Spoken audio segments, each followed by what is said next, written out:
PPT saya terlihat dengan jelas ya. Jelas. Oh, betul.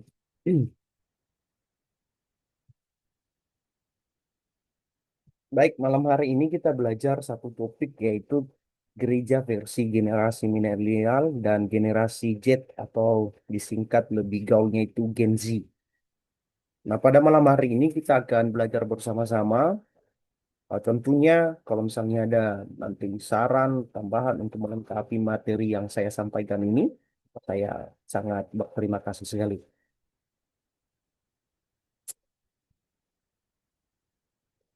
Nah, kita akan belajar bersama-sama mulai dari pengelompokan generasi ini di Indonesia.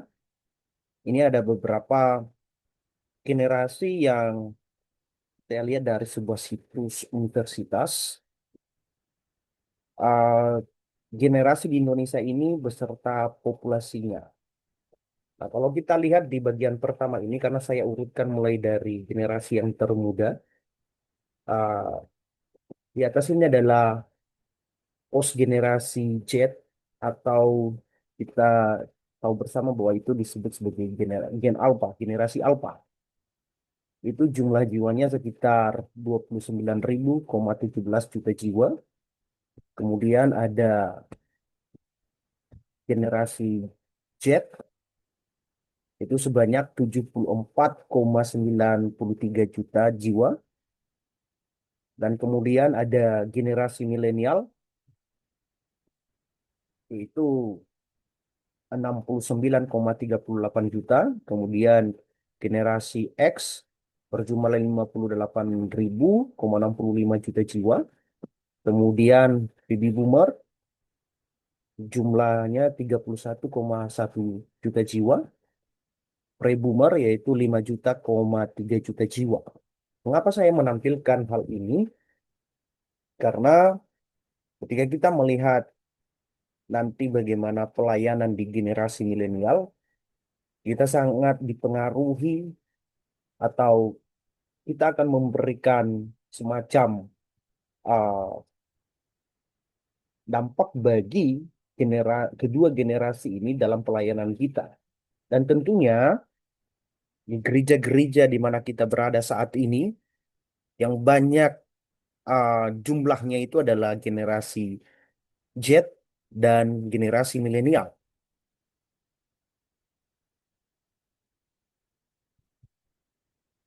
Oke. Selanjutnya, kita akan belajar bersama-sama tentang karakteristik milenial. Nah, di sini ada beberapa karakteristik atau hal-hal yang menandai bahwa ini disebut sebagai Gen Z, generasi milenial. Nah, pertama-tama, generasi milenial itu memiliki tingkat pendidikan yang baik. Mereka cerdas secara teknologi karena memang kalau kita lihat di tahun-tahun kelahiran dari generasi milenial ini, maka mereka itu sangat familiar sekali dengan yang namanya internet.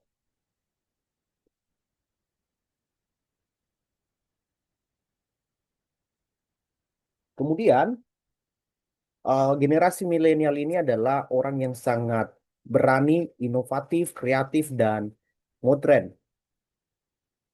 Selanjutnya, generasi milenial ini adalah generasi yang sangat terbuka terhadap perubahan. Jadi, orang-orang milenial ini adalah orang-orang yang bisa beradaptasi pada setiap zaman. Mereka bisa beradaptasi dimanapun mereka berada. Yang keempat, mereka atau generasi milenial ini adalah mereka sangat suka sekali kerja yang fleksibel. Nah, biasanya generasi-generasi milenial ini dapat kita lihat di media sosial ya. Banyak orang-orang yang generasi milenial ini mereka lebih menggeluti uh, bekerja sebagai konten kreator, sebagai influencer, selebgram, YouTuber, TikTokers. Pokoknya yang tidak menyita atau yang tidak membuat waktu mereka itu terkekang. Mereka sangat suka sekali waktu kerja itu yang fleksibel. Kapan mereka mau kerja. Kemudian generasi milenial ini adalah generasi yang mengembangkan karir sebagai faktor yang terpenting. Jadi bagi mereka, karir itu sangat penting. Untuk itu mereka harus perjuangkan. Dan bagi generasi milenial, mereka tidak hanya sekedar bekerja saja, tetapi mereka mengetahui apa makna di setiap pekerjaan yang mereka lakukan. Sehingga generasi milenial ini, mereka sangat uh, doyan bekerja, tetapi ada kelemahannya di mana mereka ini sangat mudah bosan ya bekerja di satu tempat. Mereka pengen mencari sesuatu yang baru.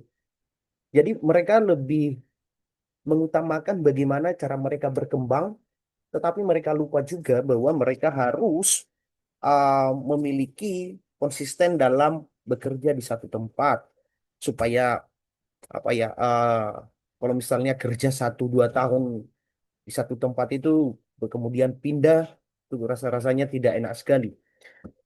Nah, generasi milenial ini lebih suka seperti demikian. Jadi mereka itu lebih suka bekerja di tempat-tempat yang membuat mereka itu bisa mengembangkan diri mereka. Mereka itu bisa mengekspresikan apa yang ada di dalam diri mereka.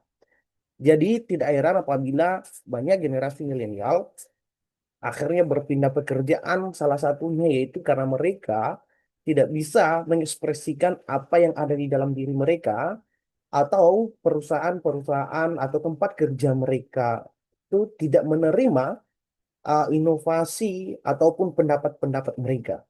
Kemudian, generasi milenial ini adalah mereka yang punya ekspektasi tinggi. Jadi mereka itu punya ketika mau bekerja mereka punya standar tersendiri untuk bekerja. Jadi ada satu video yang saya tonton uh, saat seorang Gen Z itu sekitar umur 25 tahun dia diwawancarai baik itu untuk pendidikannya dia menceritakan semuanya bahwa dia sudah lulus S1. Kemudian ketika tiba giliran HRD menanyakan berapa salary atau gaji yang Anda inginkan. Kemudian calon pekerja ini Gen Z ini mengatakan bahwa saya kepengen digaji 5 juta sesuai dengan pendidikan dan keahlian saya. Tapi perusahaan itu kemudian tidak apa namanya memikirkannya, mendiskusikannya lagi karena mereka tidak bisa menggaji karyawan baru dengan upah 5 juta lebih. Mereka hanya bisa menggaji UMR saja atau gaji yang sudah ditentukan oleh perusahaan. Nah, ekspektasi yang tinggi ini bisa menimbulkan juga angka pengangguran khususnya untuk generasi milenial. Karena mereka punya standar tersendiri dan apabila tempat kerja mereka atau di mana mereka bekerja itu tidak bisa memenuhi ekspektasi mereka, mereka akan meninggalkan pekerjaan itu dan kemudian mereka akan berpindah ke tempat kerja yang baru dengan harapan mereka bisa terpenuhi ekspektasinya tersebut. Nah, mohon maaf tadi saya belum menyebutkan untuk tahun kelahiran generasi milenial ini. Untuk kelahiran generasi milenial ini sekitar tahun 1981 sampai 1996 itu disebut sebagai generasi milenial. Sedangkan yang lahir tahun 1997 sampai 2013 itu disebut sebagai generasi Z atau Gen Z. Oke, kemudian generasi milenial ini mereka itu sering menuntut dapat jawaban yang instan. Jadi tidak heran bahwa banyak Gen Z ini menggunakan aplikasi-aplikasi yang bisa memudahkan mereka untuk mendapat jawaban apa yang mereka pertanyakan. Kemudian Gen Z ini berpikiran terbuka. Jadi ada sebuah artikel yang saya baca Bapak Ibu bahwa ternyata Gen Z ini mereka itu adalah sangat toleran sekali. Sangat toleransi sekali ketika mereka melihat juga orang-orang yang kesusahan, mereka mudah baper. Jadi mereka itu secara sosial mereka sangat sangat-sangat merasakan lah apa yang dirasakan oleh orang lain. Kemudian,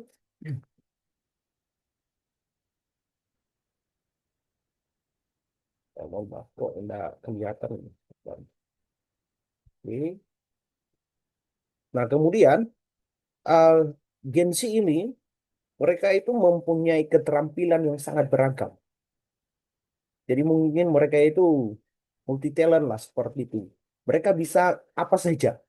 Karena kenapa? Karena mereka itu suka belajar, kemudian apa yang mereka butuhkan itu bisa mereka cari melalui internet atau mereka bisa googling.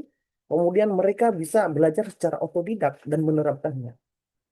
Jadi mungkin Bapak Ibu ketika mendengar-mendengar berita, banyak anak-anak yang mungkin hanya tamat SMA kemudian tidak mengapa-ngapain, tiba-tiba sudah beli rumah, udah beli mobil. Nah, mereka itu kerja secara remote atau mereka mengerjakan eh, hal-hal yang berhubungan dengan media sosial yang tidak membutuhkan mereka untuk keluar rumah atau menggunakan uang transport atau bekerja secara apa ya? eh, Mereka harus berkantor lah seperti itu. Misalnya seorang guru harus datang ke sekolah. Mereka tidak seperti demikian. Mereka lebih suka bekerja di depan laptop. Mereka suka mengerjakan hal-hal yang mereka anggap itu sebagai penghasilan. Kalau kita melihat cerita-cerita dari uh, YouTube atau di berita-berita, banyak orang-orang yang di umur 20 sampai 30 mereka banyak berhasil di media sosial. Baik itu sebagai seorang YouTuber, mereka biasanya mengulas satu berita atau mereka mau memberikan edukasi tentang sesuatu yang mereka pelajari juga di Google dan itu bisa menghasilkan uang. Nah, kemudian Gen Z ini adalah orang yang tidak sabar sekali. Jadi mereka itu kalau gue pengen itu apa yang mereka harapkan itu lah ya langsung jadi. Jadi mereka suka yang instan. Mereka nggak suka berlama-lama. Nah, kenapa demikian? Karena Gen Z ini dibesarkan oleh perkembangan teknologi yang segala sesuatunya itu bisa diakses dengan cepat. Misalnya saja dulu tidak ada yang namanya GoSend, tidak ada GrabFood, tidak ada GoFood. Sekarang kita cuma pencet layar saja. Kita mau pilih makanan apa yang kita suka, kita boleh pesan lewat aplikasi, kemudian makanan itu bisa datang diantar orang. Nah, mereka suka hal-hal yang seperti demikian. Mereka nggak suka yang ribet-ribet, harus masak, beli bumbu, capek goreng-goreng lagi. Mereka tidak suka hal-hal demikian. Mereka suka kalau mereka pesan, ya langsung jadilah seperti itu. Mereka nggak mau merepotkan diri mereka sendiri. Nah, kemudian Gen milenial ini, generasi milenial ini adalah orang-orang yang memiliki partisipasi ya, atau proaktif.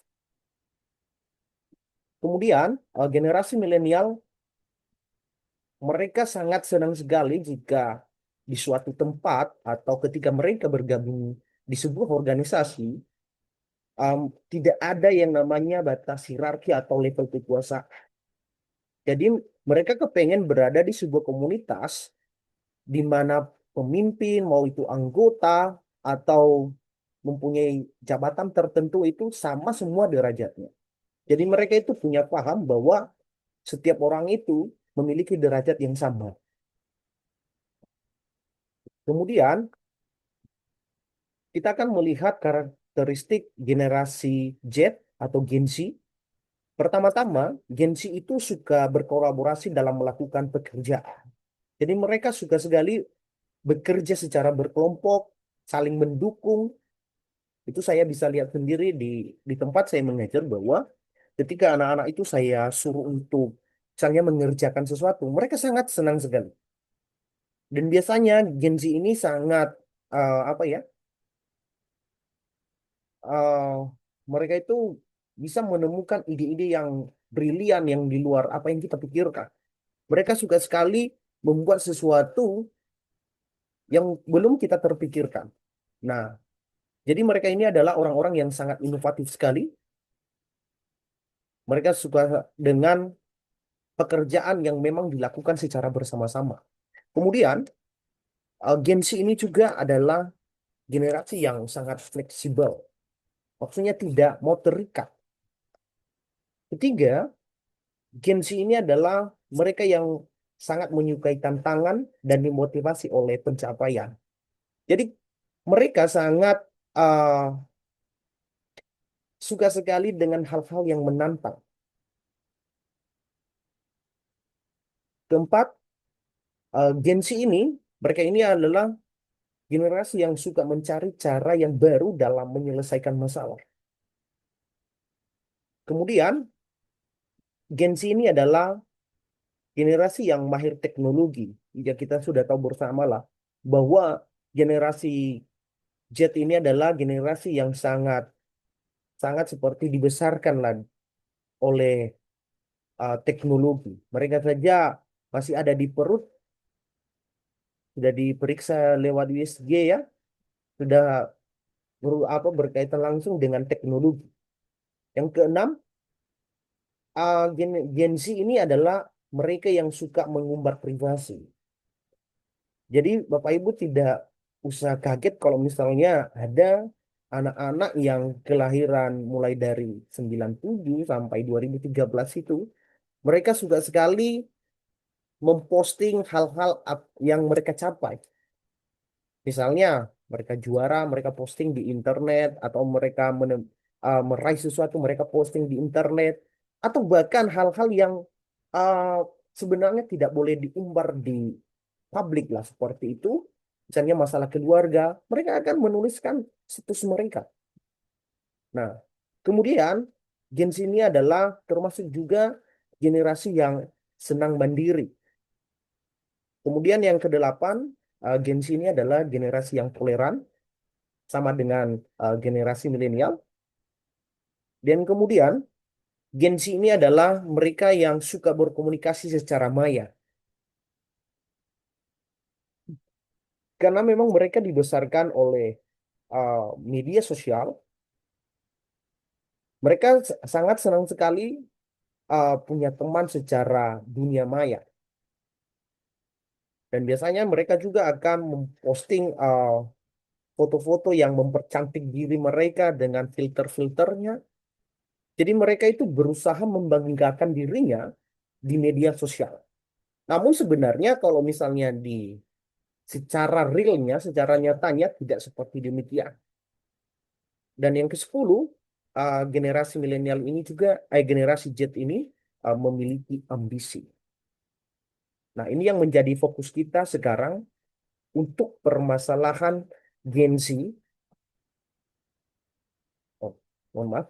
Untuk permasalahan generasi Z, di sini saya memberikan 4 poin. Apa sih permasalahan generasi Z sekarang itu dan bagaimana gereja uh, menghadapi permasalahan tersebut atau menjawab permasalahan generasi Z. Baik, pertama-tama, generasi Z ini tidak mengenal Alkitab. Kenapa demikian? Karena memang perhatian mereka itu lebih banyak, perhatian baik itu waktu mereka lebih banyak dihabiskan untuk berinteraksi dengan gadget. Mereka senang untuk uh, memainkan media sosial, scrolling, menonton video-video, atau menonton video short atau yang video pendek. Jadi mereka sepertinya tidak punya waktu pada akhirnya itu. Mereka tidak punya waktu yang disisihkan untuk belajar tentang kerohanian. Nah, kemudian di sini dituliskan bahwa ada sebuah penelitian menurut sebuah studi pada tahun 2018, itu hanya 4% dari generasi Z ini yang memiliki pandangan yang memiliki pemahaman tentang Alkitab. Kemudian, Gen Z ini tidak memiliki jawaban yang akurat atas pertanyaan tentang siapa Tuhan itu, tentang siapa mereka, di mana mereka berada, dan apa tujuan hidup mereka. Selanjutnya,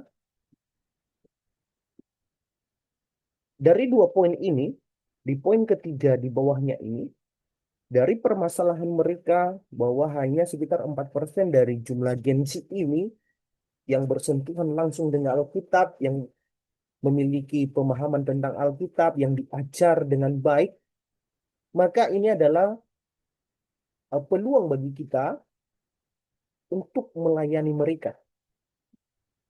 Nah, ini PR bagi gereja, bagaimana melayani Gen Z ini supaya mereka bisa mengenal firman Tuhan, supaya mereka menyukai Alkitab. Nah, pada sebuah seminar yang saya ikuti waktu lalu, Bapak Ibu, ternyata karena Gen Z ini suka sekali bermedia sosial, maka hamba-hamba Tuhan atau para aktivis gereja sebaiknya memperbanyak renungan-renungan rohani atau quote yang memang bersinggungan dengan Alkitab supaya Gen Z ini bisa tertarik. Karena mereka banyak menghabiskan waktu di media sosial, maka jalan satu-satunya untuk menjangkau mereka yaitu dengan media sosial. Jadi media sosial harus digunakan gereja sebagai alat untuk menjangkau Gen Z ini. Nah, kemudian Gen Z ini juga menganggap bahwa gereja itu tidak penting. Kenapa demikian? Mereka menganggap bahwa gereja itu tidak relevan bagi mereka. Mereka sering bertanya bahwa apa yang diberikan gereja bagi mereka?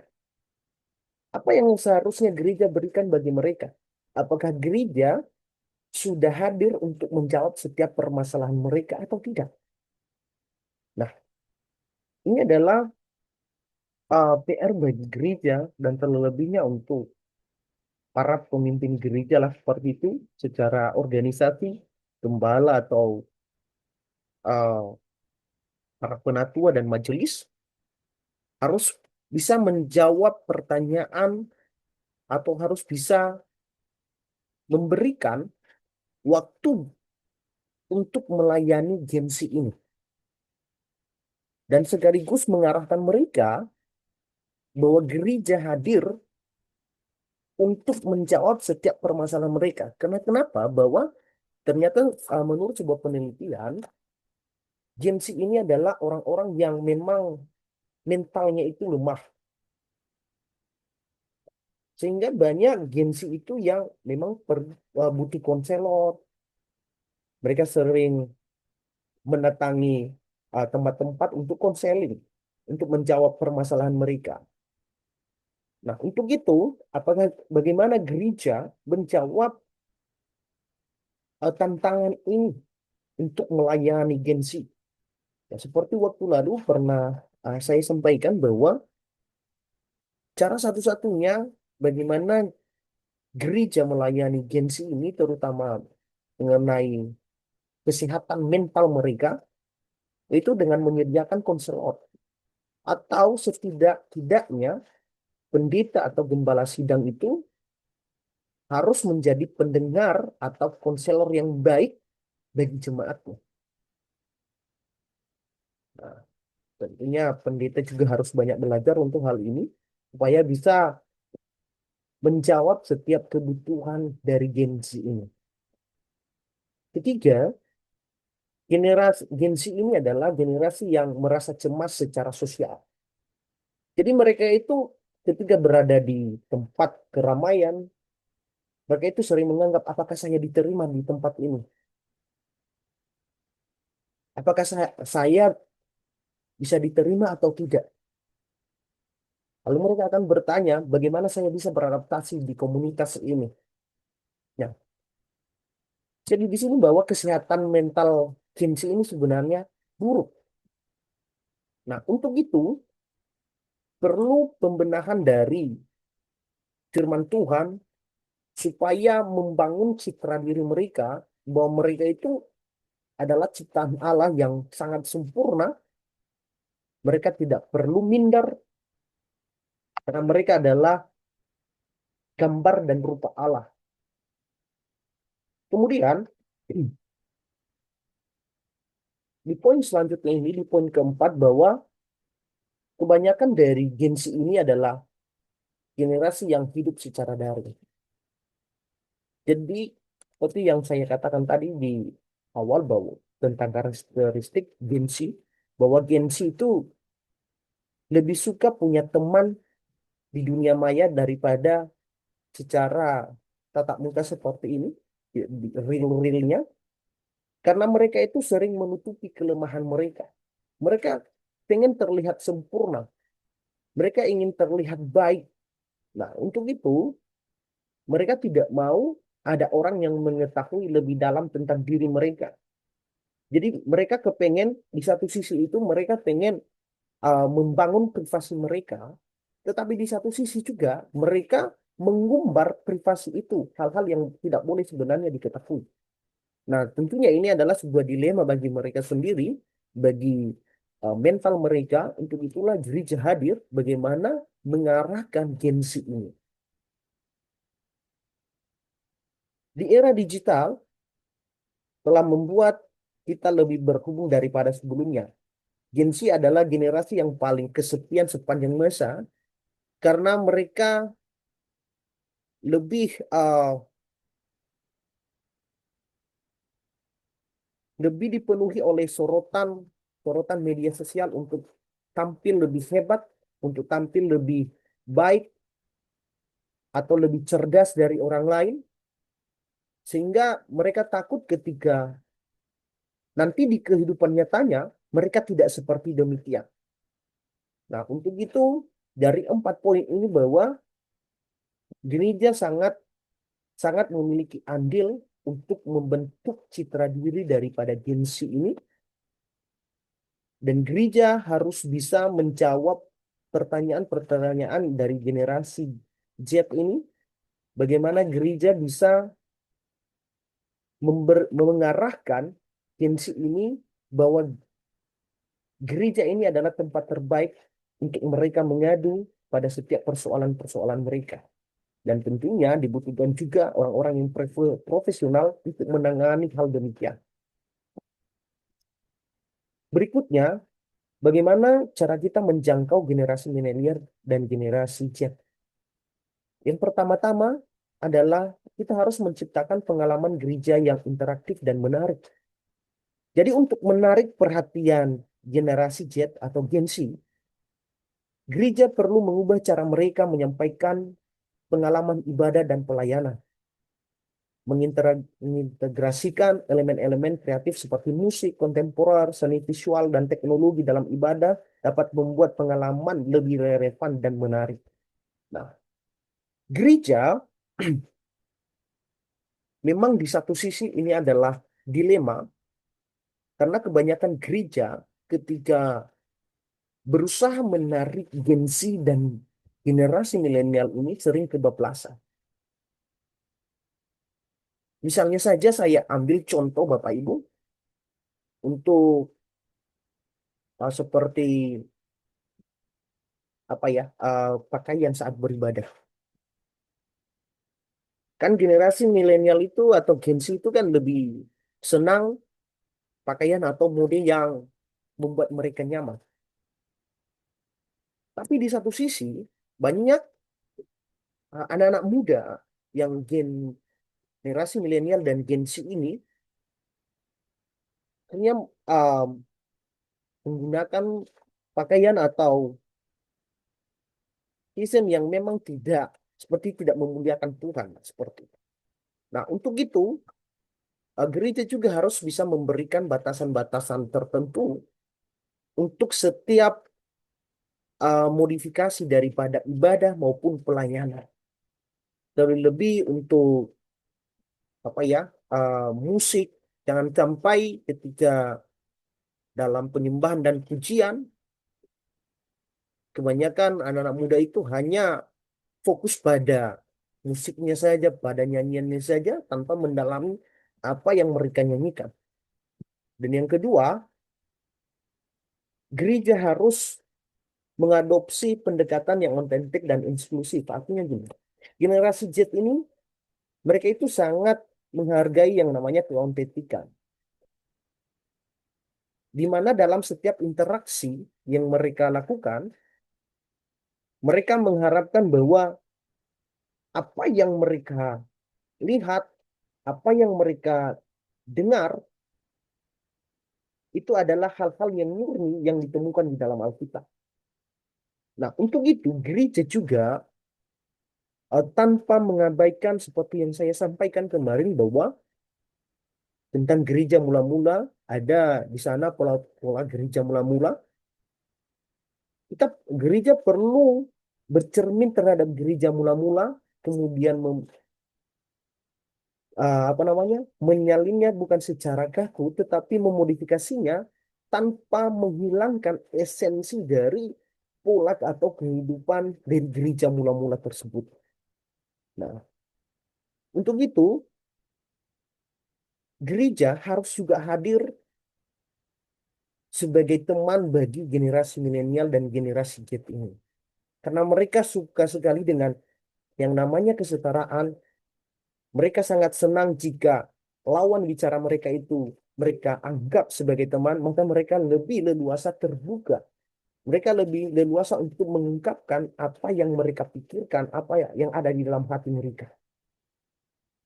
Jadi, gereja harus bisa melihat berbagai tantangan dan mengubahnya menjadi peluang untuk menjangkau generasi milenial maupun Gen Z ini. Dan yang terakhir adalah gereja harus memanfaatkan media sosial dan teknologi untuk melayani, untuk memberitakan firman Tuhan, dan terlebih untuk menjangkau generasi milenial dan generasi Z, baik itu melalui renungan singkat, melalui video-video yang bisa menginspirasi mereka, dan tentunya itu harus memiliki dasar Alkitab yang baik supaya juga tidak kebablasan hanya untuk membuat mereka senang, namun firman Tuhan itu tidak bisa tersampaikan. Itu saja yang bisa saya sampaikan. Apabila ada pertanyaan, masukan, dan saran, saya persilakan. Tuhan Yesus memberkati kita semuanya.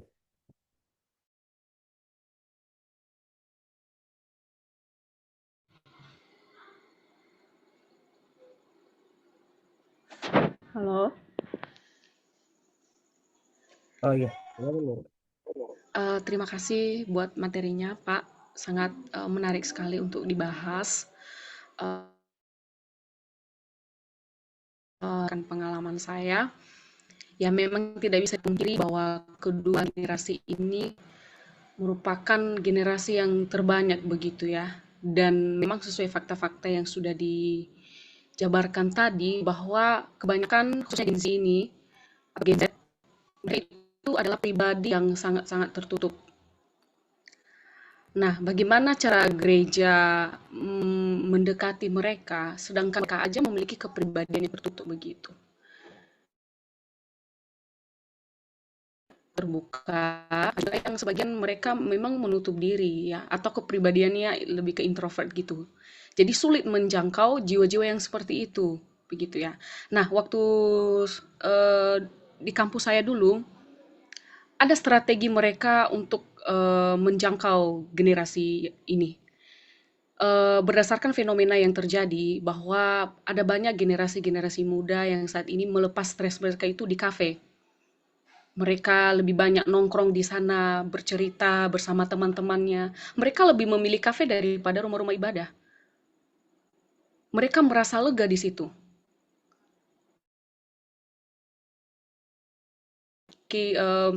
Komunitas Kristen namanya Persekutuan Alumni. Jadi cara kami menjangkau mereka adalah dengan mengadakan pertemuan atau persekutuan rohani di kafe itu. Kami mengundang beberapa gereja, denominasi gereja, tidak hanya satu merek gereja saja, tapi denominasi. Kami undang yud-yudnya semua di situ.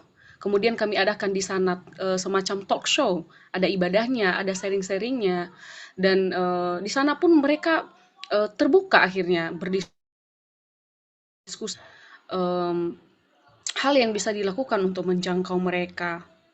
Nah, terkait tentang musik tadi itu tidak bisa dipungkiri juga ya.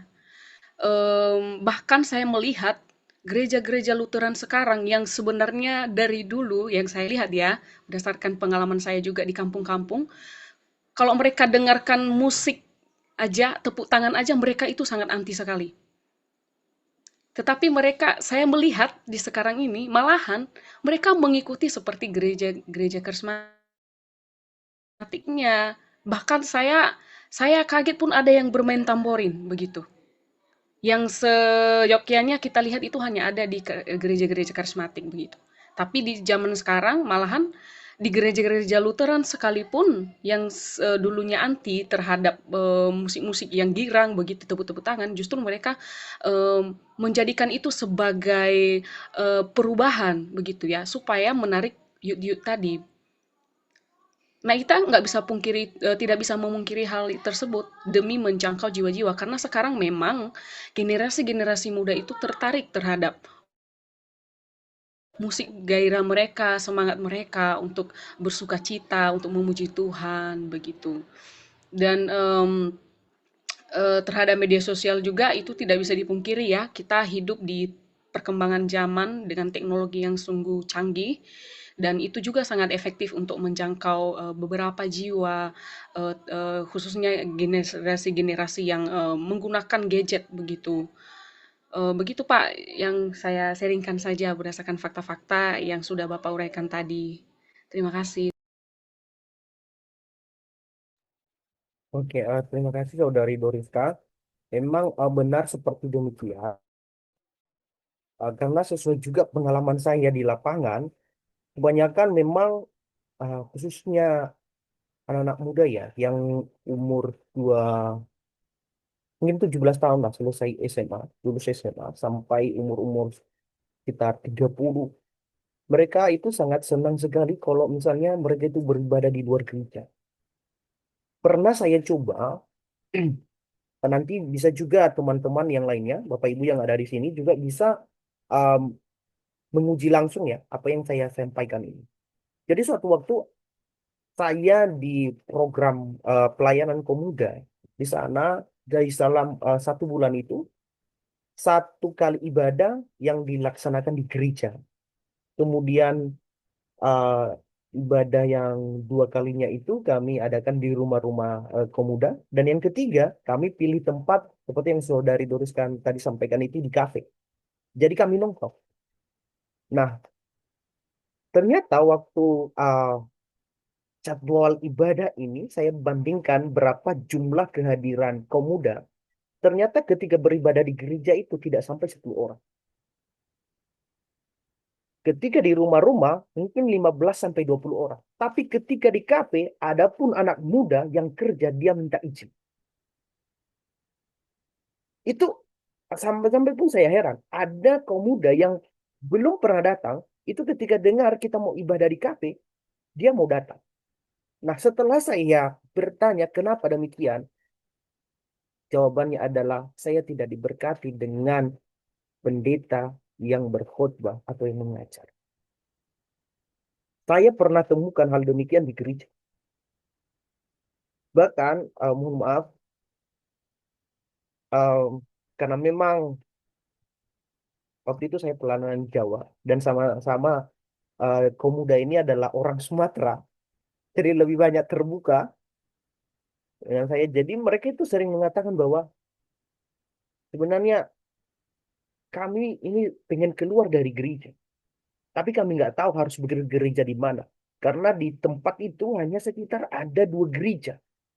Yang lainnya itu Katolik sama gereja kejawen, IGJW. Nah, mereka nggak mau juga di gereja yang satu itu karena mereka lihat bahwa pendetanya ini sama juga dengan pendeta di mana mereka bergereja saat itu. Jadi dari situ saya mengambil sebuah kesimpulan, ternyata kebanyakan anak-anak muda Kenapa tidak mau datang ke gereja? Karena mereka tidak diberkati khotbah-khotbah yang disampaikan atau yang dikumandangkan melalui diri mimbar.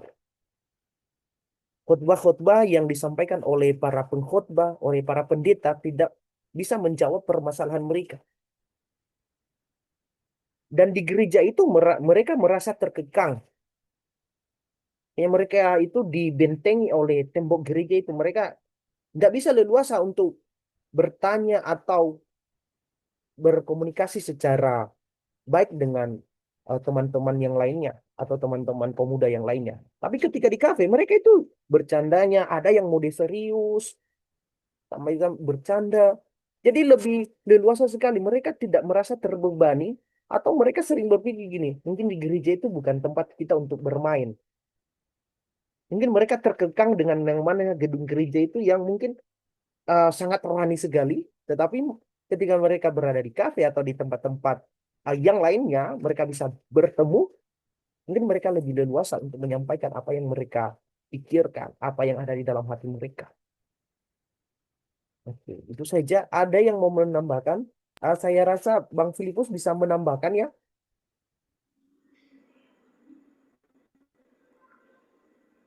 Soalnya Bang Filipus ini juga pelayanan di Komuda ya, salah satu pembicara Komuda di Gereja Surabaya. Mungkin ada yang mau ditambahkan Bang Filipus? Oh, ini mau keluar. Oh, Oke. boleh tambahin sedikit, Pak. Em, ini juga berdasarkan em, pengalaman saya yang saat ini di gereja yang di mana tempat saya beribadah.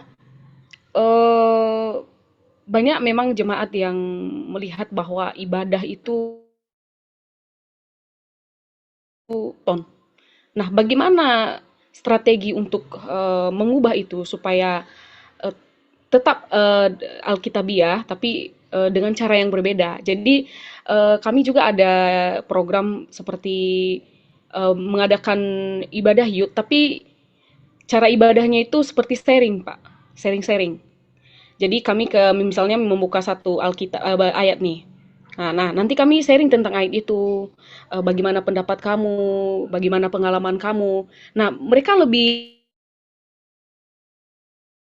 terbuka. Kalau kita bandingkan dengan ibadah-ibadah yang mungkin sudah biasa dilakukan, itu kan hanya penyampaian khotbah, ibadah, eh, nyanyi, doa begitu kan, hanya menyampaikan firman udah. Tapi kalau misalnya lebih ke ibadah youth kami, lebih ke sharing-sharing begitu. Bahkan pun tempatnya bisa kita cari, nggak harus di gereja, bisa di tempat nongkrong, di kafe-kafe, bahkan di rumah-rumah begitu. Saya pikir salah satu caranya untuk menjangkau youth itu juga dengan cara mengadakan sebuah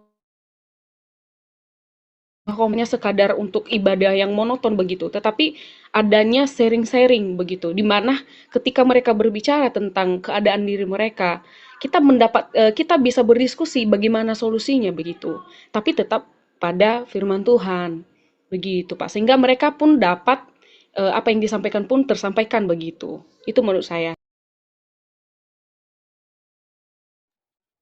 Oke, mungkin saya tambahkan, kebanyakan generasi milenial itu tidak atau memiliki permasalahan itu ketika pendeta yang melayani mereka itu berbeda usia dengan mereka. Misalnya umurnya 50 tahun sampai 60 tahun. Itu kan umur-umur yang kalau pelayanannya itu bersifat kaku, mohon maaf. Tapi memang seperti demikian. Jadi mereka tidak senang hal-hal demikian. Mereka suka yang fleksibel, yang kekinian, yang update lah seperti itu. Makanya di sebuah gereja yang saya kenal, ada yang namanya gembala senior, kemudian ada gembala youth. Nah, gembala youth ini dia memang khusus untuk menggembalakan kaum muda. Dan dia juga punya posisi di gereja itu selain gembala youth, dia wakil gembala. Tapi bukan berarti gembala senior ini lepas tangan. Tetap mendampingi, tetapi diberikan kebebasan untuk berkreasi seperti apa sih pelayanan di youth itu sendiri. Oke, ini Bang Filipus sudah masuk. Ada yang mau diseringkan Bang tentang generasi milenial dan Gen Z ini, khususnya dalam melayani mereka?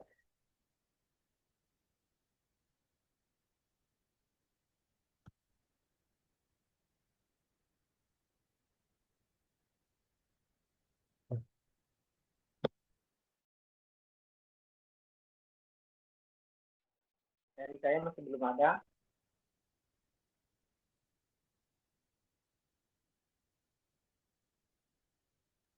Ya, ya gimana Bang? Mohon maaf. Dari saya masih belum ada, masih belum. Oke, oke, siap. Mohon maaf Pak Pendeta Young, apakah ada yang mau ditambahkan Pak untuk melengkapi apa yang sudah disampaikan tadi Pak?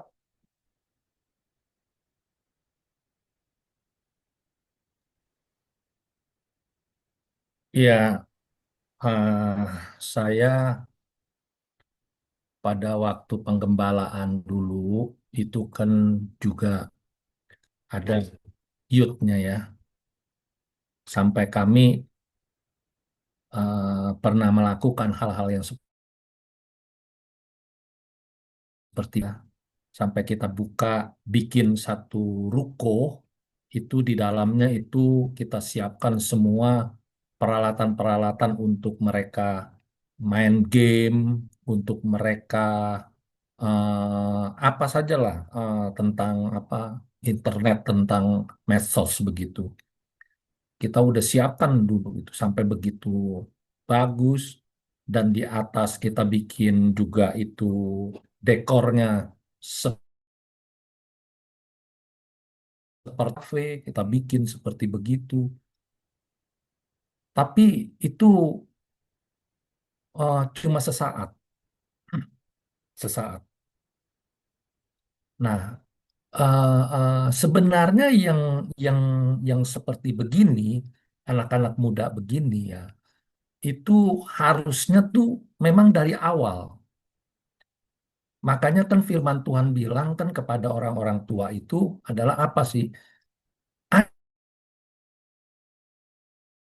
Ajar dengan kebenaran-kebenaran firman Tuhan. Setiap hari ajar mereka.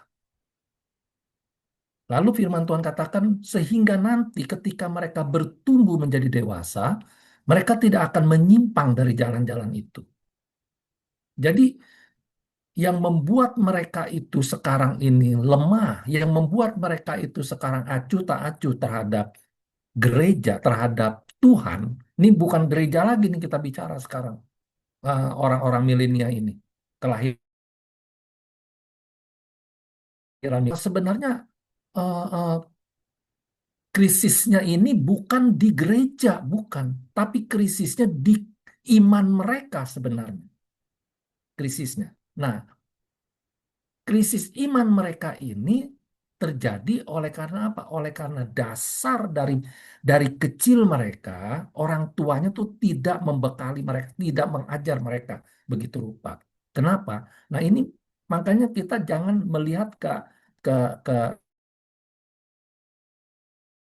kalau perkembangan dunia, jangan, tapi coba sekarang kita berbalik melihat ke belakang. Coba bayangkan ya, orang tua sekarang ya, itu dua-dua sibuk. Ketika mereka punya anak, mereka tinggalkan anak-anak itu sama pembantu, sama babysitter. Untung saja, beruntung kalau masih ada orang tua yang masih mau peduli, mau menjagai anak-anak itu. Ya, tapi belakangan-belakangan ini kita melihat lima eh, eh, 10 orang-orang tua tuh sudah tidak mau mereka. Mereka merasa bahwa saya sudah cukup lah ya membesarkan kalian. Tolong nanti ketika kalian punya anak, jangan membebankan kami lagi. Biarkanlah kami ini apa menikmati masa tua. Nah, jadi coba bayangkan anak-anak yang ditinggal semasi balita itu diasuh, yang lebih gawat diasuh oleh pembantu atau diasuh oleh babysitter. Nah, babysitternya kan babysitter ini yang diambil itu agamanya aja udah Islam. Nah, otomatis cara mendidik daripada anak-anak yang dititipkan, yang dijagai oleh mereka itu ya seperti itu kualitasnya. Jadi sedikitlah sekali orang tua sekarang ini tuh peduli untuk memberikan masukan-masukan firman Tuhan sedini mungkin kepada anak-anak. Nah, mereka kemudian bertumbuh menjadi remaja, mereka digaul, bertemu dengan orang-orang dunia. Seiring dengan itu, perkembangan zaman, teknologi pun begitu pesat sekali maju. Nah, otomatis jadi mereka itu lebih tertarik kepada yang namanya perkembangan daripada digital ini. Ya, nah, jadi kalau tadi kita berbicara banyak panjang lebar tentang sananya itu ibadahnya itu kayak macam talk show apa semua itu saya udah pernah lakukan itu 12 tahun yang lalu itu udah saya lakukan 17 tahun yang lalu sudah saya lakukan hal itu ya dulu di youth kita orang itu dari sekian sekian ribu jemaat itu youthnya itu kira-kira ada sekitar ya 2.300 2.300 youth lah, ya harus bina mereka. Tapi sampai-sampai kita investasi untuk buka itu, bikin satu ruko yang khusus untuk anak-anak muda ini. Dan kita serahkan juga kepada anak muda yang rohaninya sudah cukup dewasa. Kita serahkan kepemimpinan itu kepada mereka. Agar supaya tadi tuh, supaya mereka itu bisa merasa apa? Merasa selevel gitu ya, sama-sama muda gitu dipimpin oleh sama-sama muda, selevel ada di dalam alam yang sama gitu ya masa tapi itu nggak bisa menolong lebih banyak rupanya. Kenapa? Karena dasarnya dari awal itu mereka tidak pernah, bukan tidak pernah, sedikit sekali mereka itu diarahkan tentang apa pengertian-pengertian firman Tuhan. Ya, bahkan banyak sekali nih, banyak sekali ya sekarang ini anak-anak muda mereka itu orang tua dengan yang lain agama. Banyak sekali itu terjadi seperti itu loh. Jadi menurut saya bukannya kita nggak upaya itu masih tetap harus kita upayakan. Tapi coba kita sekarang ini mungkin sadarkan kepada orang-orang tua khususnya itu, cobalah lebih banyak memberikan masukan tentang kebenaran firman Tuhan. Didik mereka, ajar mereka tentang firman Tuhan.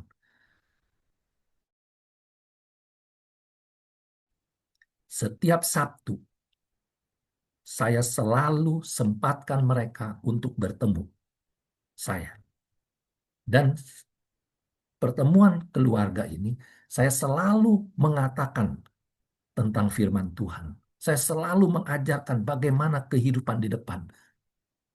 Saya kasih contoh bagaimana orang tuamu nih bisa bertahan sampai saat ini. Semua karena Tuhan. Saya ceritakan itu pengalaman daripada melayani dalam dalam gereja lokal. Saya ajarkan itu semua sama mereka. Dan puji Tuhan sampai sekarang mereka itu apa setiap minggu nggak pernah ketinggalan, mereka pasti harus ke gereja. Mereka harus ke gereja. Bahkan anak saya yang nomor 2 melayani di gereja. Dia pemusik, dia main musik di gereja. Yang nomor 1 yang kemarin ini menikah, dilayani di gereja. Dulu dia aktif di youth. Aktif sekali dia di youth. Sekarang dia karena sudah menikah ini ya dia melayani di gereja.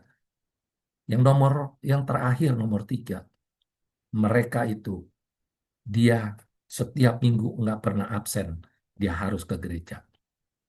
Seperti itu. Jadi rupanya lewat pengalaman ini rupanya untuk anak-anak muda ini, kenapa mereka bisa bisa cuek sekarang ini terhadap kerohanian, terhadap gereja. Mereka tidak pernah diajar sebegitu rupa tentang kebenaran firman Tuhan, tentang Tuhannya, sehingga mereka rapuh di situ. Nah, itu dia. Nah, kemudian kembali. Tadi kan banyak ya apa pengalaman-pengalaman bahwa anak-anak muda nih lebih kepingin kalau nggak di luar gereja untuk pertemuannya, untuk sharing firman Tuhannya, terus cenderung kepada jawab yang apa yang menjadi pertanyaan mereka tuh bisa diakomodir di dalam tanya jawab itu, sharing di situ. Dan mereka udah nggak mau lagi di gereja, kebanyakan anti gereja tadi juga yang dikatakan seperti itu. Dan itu memang fakta, benar itu seperti itu. Tetapi ingat, kita, saya ajar kita sekarang memang harus kembali kepada gereja mula-mula. Kan kita harus kembali kepada gereja. Nah, sekarang inilah waktunya. Jadi anak-anak muda itu sebenarnya mungkin Tuhan pakai juga untuk kita kembali kepada gereja mula-mula. Jadi kalau gereja mula-mula kan kita bisa pertemuan di mana saja gitu. Di mana saja. Berapa waktu yang lalu pernah saya sampaikan bahwa jangan pernah kita lupa ya, satu waktu nanti gereja mula akan kembali kepada gereja mula-mula. Kenapa? Itu adalah sasaran empuk bagi teroris-teroris, bagi orang-orang yang mau menganiaya orang Kristen. Sasaran empuk sekali. Kemarin saya pernah kirim video-video yang terjadi di luar negeri. Bagaimana gereja dibom, mulai lagi sekarang dibom gereja. Bom gereja. Sekarang orang-orang nih yang anti Kristus itu kalau pengen ngebunuh orang Kristen, bukan ratusan lagi tapi ribuan, udah gampang sekarang. Kenapa?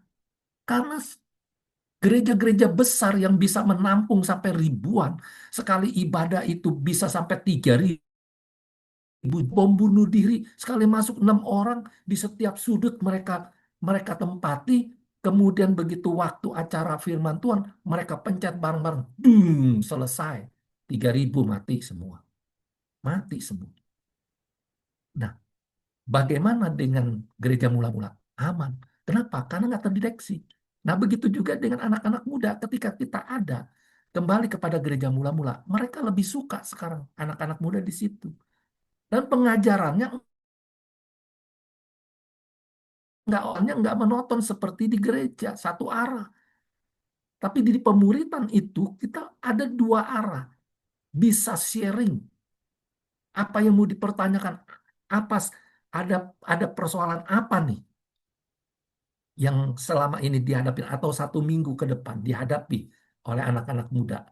Nah, jadi leader daripada apa gereja mula-mula ini itu menjadi bapak bagi mereka pada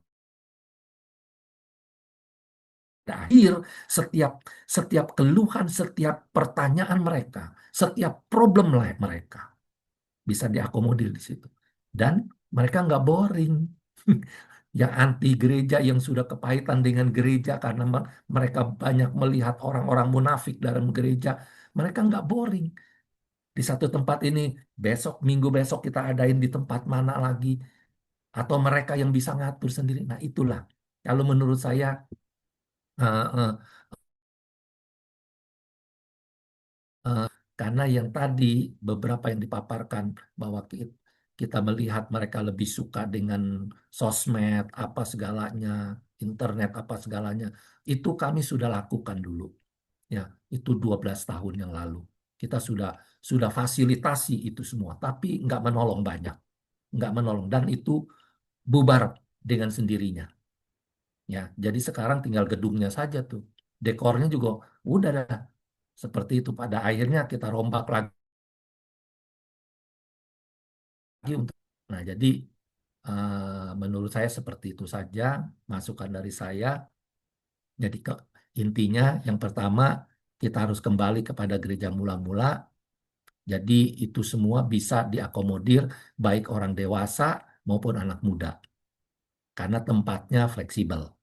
ya nggak di satu tempat, dan tempat itu juga melatar belakangi sehingga orang-orang itu nggak bosen, nggak boring.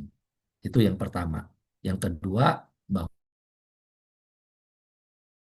bahwa anak muda sekarang, yuk kita ingatkan kepada orang-orang tua bahwa jangan pernah kita apa jemu untuk terus sampaikan tentang firman Tuhan kepada anak-anak kita semua.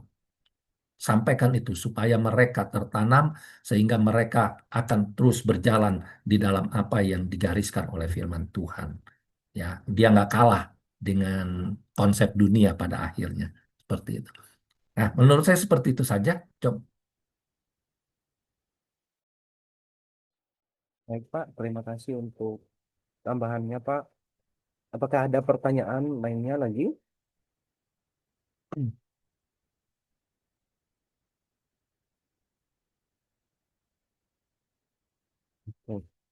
Baik, kalau memang tidak ada, kita akan akhiri untuk pembelajaran malam hari ini.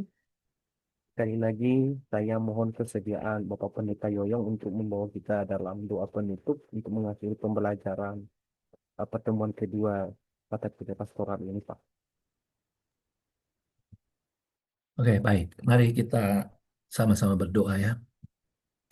Bapa, kami mengucap syukur untuk malam yang diberkati Tuhan ini. Terima kasih Tuhan untuk hari yang baru yang Tuhan sudah berikan kepada kami, bahkan kami sudah lewati sampai malam hari ini. Tidak putus-putusnya kami bersyukur kepada Engkau ya Tuhan, di mana Engkau masih tetap mengirimkan hamba-hambamu untuk menyampaikan tentang kebenaran firman-Mu. Karena hanya itulah yang menjadi benteng kami untuk terus mempertahankan. Ada banyak macam persoalan yang kami hadapi hari lepas hari. Tetapi ketika firman-Mu itu mengisi dalam setiap hati kami, bahkan Roh Kudus terus mengurapinya, memeteraikannya, maka itulah yang menjadi kekuatan di dalam kehidupan kami. Berjalan bersama dengan Engkau ya Tuhan. Terima kasih Tuhan, terima kasih. Meteraikanlah ya Roh Kudus firman-Mu yang sudah kami terima malam ini. Biarlah kiranya itu boleh menjadi pada waktunya ketika kami memerlukan pertolongan yang datang daripada Tuhan. Makasih Tuhan. Terima kasih untuk hamba-hamba-Mu yang sudah ikut mengambil bahagian yang terbaik, yaitu mendengarkan kebenaran firman-Mu. Belajar untuk mengetahui isi hati-Mu malam hari ini. Memberkati mereka semua ya Tuhan. Bahkan Roh Kudus terus bekerja dalam setiap hati anak-anak-Mu, hamba-hamba-Mu ini. Supaya kami Tuhan tidak akan pernah jemu-jemu ya, firman itu siang dan malam, sehingga kami tidak akan menyimpang dari setiap jalan yang Engkau telah tetapkan dalam hidup kami. Makasih Tuhan, terima kasih. Kami berdoa Tuhan untuk hamba-hambamu, rekan-rekan kami yang tidak sempat hadir malam ini. Tuhan, tolong mereka juga. Berikanlah kelaparan dan kedahagaan akan kebenaran firman-Mu. Sehingga Tuhan dengan demikian, maka Tuhan kami boleh dikuatkan, diteguhkan, dibaharui hari lepas hari iman percaya kami kepada Engkau. Sehingga kami boleh kasih Tuhan, terima kasih. Hamba serahkan seluruh pemimpin-pemimpin CBC yang ada. Khususnya Tuhan hamba berdoa kepada hamba-Mu Nuyu Tuhan. Biarlah kiranya Engkau juga terus memberikan hikmat marifat-Mu. Berikanlah roh kebijaksanaan untuk memimpin Tuhan. Daripada Tuhan seminar, daripada wadah CBC ini Tuhan. Untuk terus dapat berjalan ke depannya Tuhan untuk lebih lagi dapat memberkati jiwa-jiwa yang untuk berkati Tuhan. Berkati apa yang menjadi keperluan, kebutuhan daripada CBC ini Tuhan. Sehingga nama-Mu saja dipermuliakan dan ditinggikan. Makasih Tuhan, makasih. Sebentar Tuhan, kami akan berpisah. Kami akan beristirahat. Biarlah kami akan beristirahat di dalam hadirat-Mu. Bangun besok pagi dalam keadaan tubuh yang sehat, jiwa yang kuat, yang diberkati oleh Tuhan, sehingga kami boleh pakai untuk melakukan kehendak Bapa dalam hidup kami. Makasih Tuhan hati kami untuk menerima berkat yang datang daripada Tuhan.